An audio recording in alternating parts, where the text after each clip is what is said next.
تو چنگیز خان اٹھا ہے کہ 610 میں، اور اس نے تباہی کا ایک ایسا ریلا اس کے ساتھ تھا، ہر چیز کو خس و خاشاک کی طرف بہا کر لے گی۔ 664 میں وہ مرا ہے، اس وقت اس کی عمر 73 برس تھی، 73 سال 4 مہینے۔ اس نے کوئی 25 برس حکومت کی، اور اس نے چنگیزی سلطنت کو ناقابل تسخیر بنا دیا۔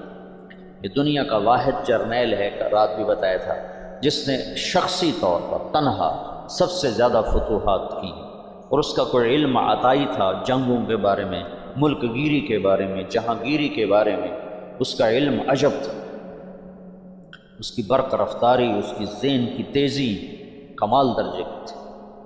قبائل کو ایسے اس نے جوڑ دیا تھا، سب ایک جھنڈے تلے مختلف قبائل جمع ہو گئے تھے، اور دنیا کی ناقابل تسخیر طاقت بنے۔ اور قراقرم صحرائے گوبی میں منگولیا کے پاس ایک بڑا شہر اس نے بنایا، دارالحکومت، جو ساری دنیا کا سب سے بڑا دارالحکومت تھا، اور ان کا بڑا نشانہ مسلمان تھے، کہ مسلمانوں سے زیادتی ہوئی تھی، جس کے بدلے میں چنگیز خان نے ان پر حملہ کیا تھا۔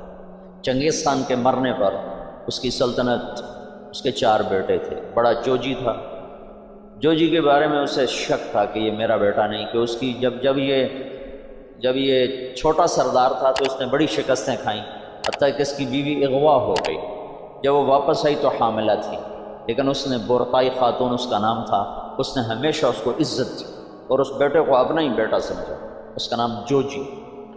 3 بیٹے اس کے سامنے پیدا ہوئے، اغدائی اور چغتائی اور طولوئی۔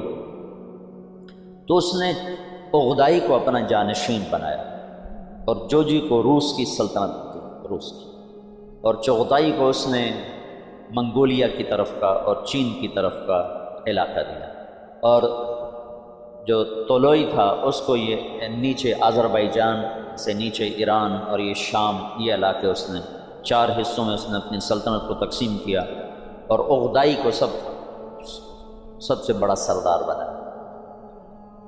اغدائی کے دور میں فتوحات کا رخ مسلمانوں سے ہٹ کے یورپ کی طرف چلا، تو ان کا ایک سالار تھا سوبدائی بہادر، سوبدائی، وہ پولینڈ تک پہنچا، پولینڈ تک، لیکن اس میں کوئی ایسی سلطنتیں تھیں نہیں، ایسی چرواہے سے بیچارے غریب لوگ، تو وہ پولینڈ تک اس نے چنگیزی سلطنت کو پھیلا دیا۔ اب یہ وہ ہاتھی ہے جس کے سامنے ساری دنیا کے بادشاہ چیونٹی اور چوہے کی طرح، انہیں میدان جنگ میں ہرانے کی کوئی شکل نہیں۔ تو اسلام کی شکل یوں تھا کہ اب بجھا، اب بجھا، اب بجھا، لیکن اللہ نے دین کو باقی رکھنا ہے تو انسانوں کو بھی باقی رکھنا ہے جو مسلمان کہلائیں۔ جب اغدائی مرا ہے تو اس کا بیٹا تھا قیوق، وہ حکمران بنا، وہ بہت رحم دل تھا،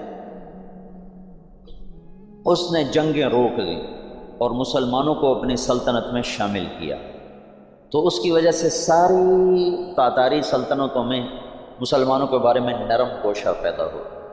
اب نامعلوم تاریخ کے گمنام سپاہی ہیں جو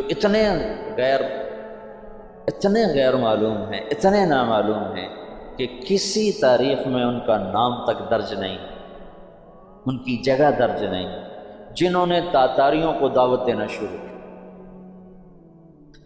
خونخوار قوم ہے، اور تاتاری غریب مسلمانوں کی دعوت سے اسلام قبول کرنا شروع ہو گیا۔ یہ تاریخ کا حیرت ناک واقعہ ہے۔ غیر مسلم مورخین بھی اور مسلم مورخین بھی جب یہاں پہنچتے ہیں تو وہ حیران ہوتے ہیں کہ کیسے ایک فاتح قوم نے مفتوح قوم کا مذہب کیسے قبول کر لیا۔ ہندوستان میں کوئی عیسائی نہیں تھا، آج کروڑوں ہیں، کہاں سے آئے؟ انگریزوں نے دعوت۔ اندلس سے سارے مسلمان مٹ گئے، سب عیسائی ہو گئے، کیسے؟ طاقت عیسائیوں کے ہاتھ میں تھی۔ تو یہ ایک عجب واقعہ ہو رہا ہے کہ طاقت جن کے ہاتھ میں ہے وہ اسلام کے سب سے بڑے دشمن ہیں، اور اسلام اور مسلمان ان کے لیے سب سے مبغوض چیز ہے، اور پھر وہ انہی کا کلمہ پڑھتے جا رہے ہیں۔ یہ 7ویں صدی میں ہو چکا ہے۔ آج کا چنگیز کسی اور شکل میں ہے، کسی اور نام کے ساتھ ہے۔ آج کا ہلاکو کسی اور شکل میں ہے، کسی اور نام کے ساتھ ہے، لیکن آج بھی وہی ہوگا جو 7ویں صدی میں ہو چکا ہے۔ ہم ان کو سیاسی میدان میں، جنگی میدان میں شکست نہیں دے سکتے کہ وہ سائنس ٹیکنالوجی میں وہاں پہنچ چکے ہیں جہاں ہم اور جنم لے کر بھی نہیں پہنچ سکتے، لیکن ایک راستہ ہمارے پاس پڑا ہے، ہم ان کو دعوت دیں۔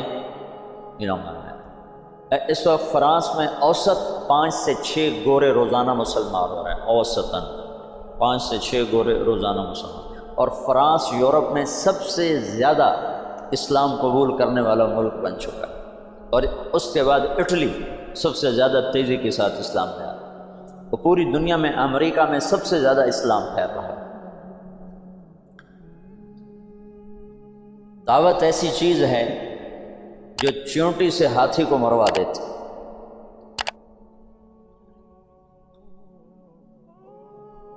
اس کی نرمی سے کچھ دل نرم ہوئے اور اسلام داخل ہونا شروع ہوا۔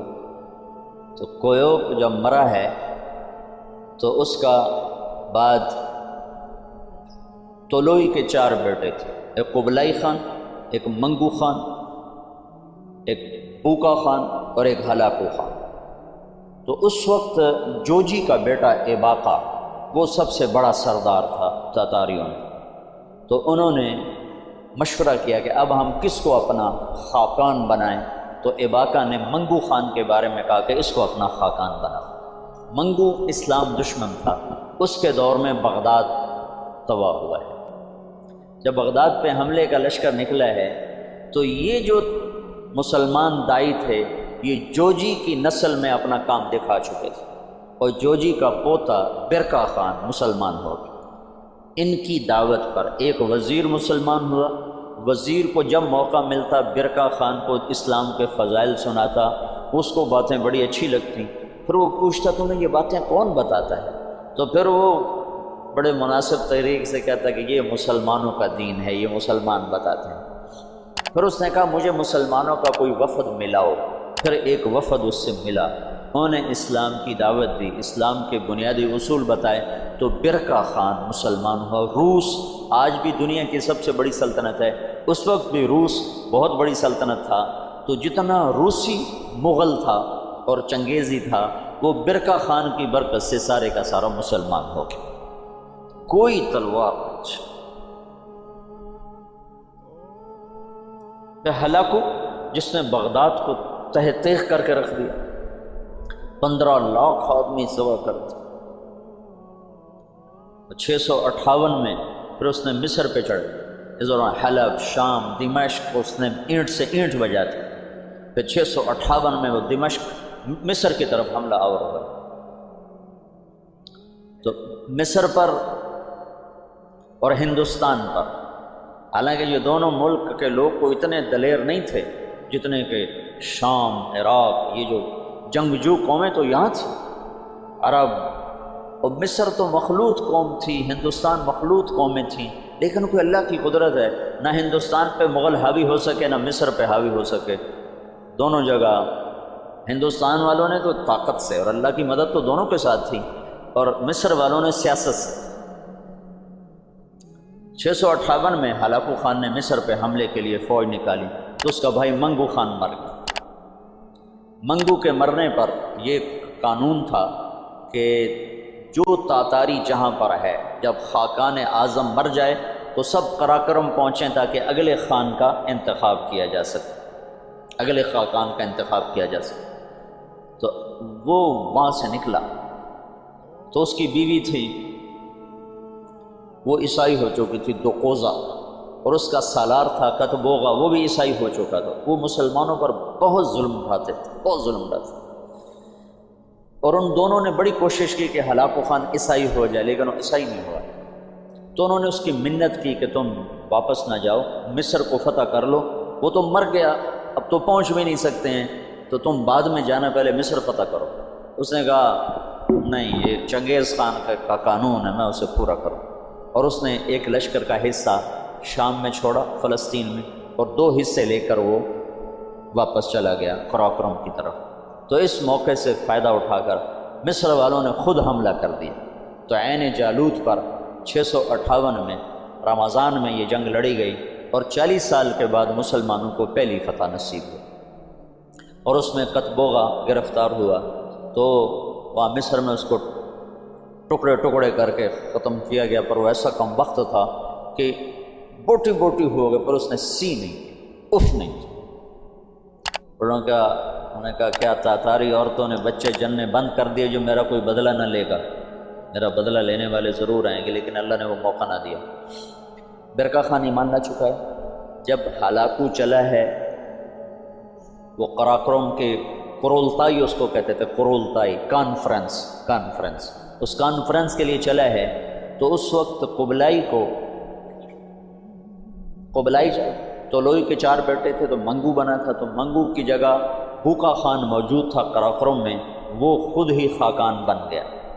تو قبلائی کو پتہ چلا تو وہ پھر فوج لے کر آیا، اور اس نے اپنے بھائی کے ساتھ پہلی دفعہ تاتاری آپس میں لڑنا شروع ہوئے، اور ان کی ہیبت میں کمی آئی، اور قبلائی خان نے بوقا کو شکست دی اور قراقرم پہ قبضہ کیا۔ پھر ان بھائیوں میں آپس میں بہت لڑائیاں ہوتی رہیں تخت کے لیے۔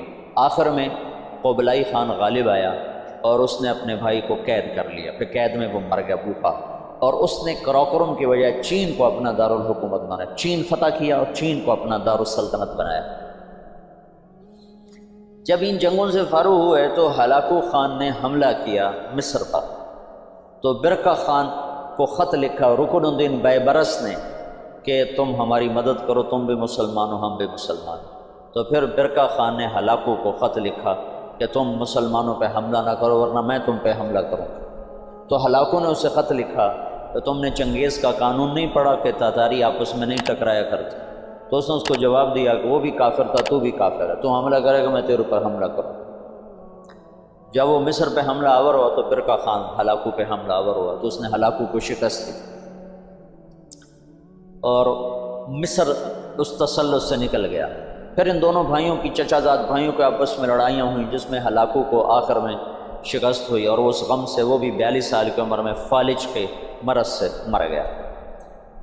اس کا پوتا ہلاکو کا پوتا نکودار اس کا نام تھا، پہلے وہ عیسائی ہوا، عیسائی، اور اس نے اپنا نام نکودار رکھا۔ یہ نکودار خاقانی نام نہیں ہے، لیکن بعد میں اللہ نے اس کو اسلام کی دولت دی تو مسلمان ہو کر اس نے نام احمد خان رکھا۔ ہلاکو کی نسل میں اسلام داخل ہو گیا، کوئی تلوار نہیں چلی۔ کون گمنام تھے جنہوں نے ان کو دعوت دی؟ تبلیغ کی طاقت بتا رہا ہوں۔ یہ جو جوشیلے لوگ ہیں نا تحریکوں، ایک تبلیغ سے کیا ہوگا، صرف تبلیغ سے کیا ہوگا، نری تبلیغ سے کیا ہوگا، نرے بستر اٹھانے سے کیا ہوگا، یہ بتا رہا ہوں کہ نری تبلیغ سے کیا ہوا۔ 7ویں صدی کے چنگیز کلمہ پڑھ گئے، آج کے چنگیز بھی کلمہ پڑھیں گے، زندہ رہو گے تو دیکھو گے۔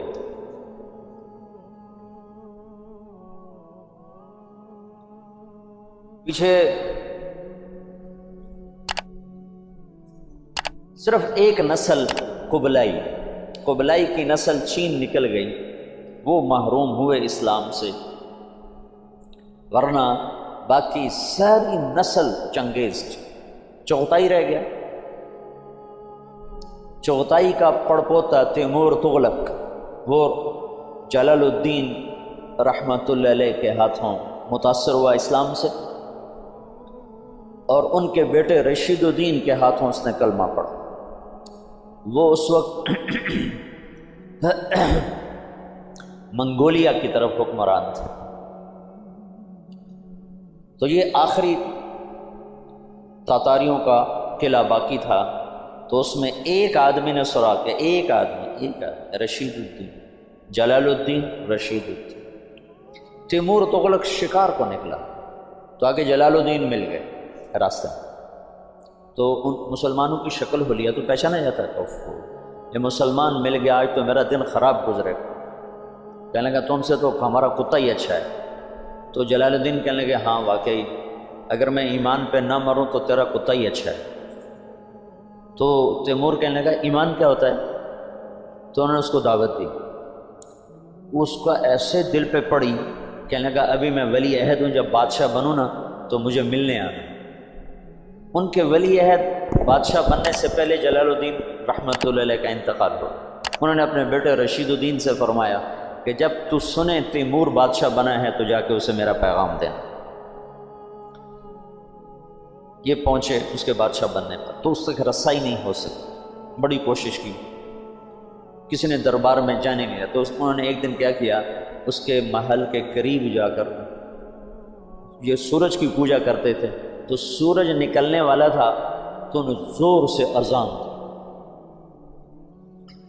تو تیمور کے کانوں میں آواز پڑی. عجب، ان کا یہ کون کیا کہہ رہا ہے؟ نہ آشنا آواز نہ آشنا کلمات کا. پکڑو اسے. تو پکڑ کے لایا گیا تو پتہ چلا کہ جو رشید الدین صاحب ہیں، جلال الدین کے بیٹے ہیں.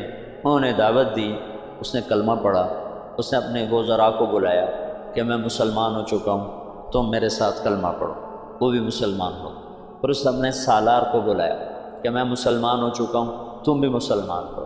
اس نے کہا یہ میرے غلام سے لڑائی لڑے، کشتی کرے، اگر یہ اس کو گرا دے تو میں کلمہ پڑھ لوں گا.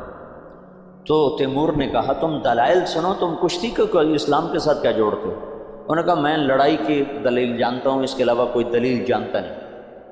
اس کے غلام کا نام تھا جراش، اور وہ کیا بلا تھی، وہ 5 سالہ اونٹ کو جو بیٹھا ہوتا تھا نا، اس کو دونوں ہاتھوں پہ اٹھا کر یوں لے جاتا. 5 سال کے اونٹ. تم سے یہ سلیپنگ بیگ نہیں اٹھائے جاتے. 5 سالوں. اب اس کے ساتھ رشید الدین صاحب کیا لڑیں گے؟ تو انہوں نے کہا نہیں میں لڑوں گا انشاءاللہ، کشتی کروں گا کل اس کے ساتھ. اگلے دن سارا شہر اکٹھا ہو گیا. انہوں نے رات کو اللہ سے بات کر لی کہ تو نے ان کو ایمان دینا ہے تو مجھے جتا دے، نہیں دینا تو میں اس کے سامنے کچھ بھی نہیں. تو اگلے دن وہ بڑا اکڑتا ہوا اور ہنستا ہوا میدان میں اترا. جو گئی آگے ماڑکو سے وہ ہاتھی سا. تو جب دونوں آمنے سامنے ہوئے تو انہوں نے اس کے قریب جا کر ایک ہلکا سا اس کے سینے پر اللہ اکبر یوں ایک مکہ مارا، اللہ اکبر. تو وہ 4 کلابازیاں کھا کے زمین پہ گرا، دھڑل دھڑل دھڑل دھڑ پوجا گرا. تو سارا مجمع حیران پریشان ہو گیا. تو اس کے سالار نے کہا مان گیا، اسلام میں طاقت ہے، اسلام میں طاقت ہے. کلمہ پڑھا. اس تیمور کی قبر پر آج بھی لکھا ہوا ہے یہ وہ بادشاہ ہے جس کے ہاتھ 10 لاکھ انسان مسلمان ہو. 10 لاکھ. نہ وہ شیخ المشائخ ہیں، نہ وہ کوئی صوفیاء میں سے، نہ کوئی علماء میں سے، اور اس کے پیچھے دعوت ہے کمزور انسان کی. اور کچھ عرصے کے بعد سوائے قبلائی کی نسل کے باقی ساری تاتاری قوم مسلمان ہو چکی ہے.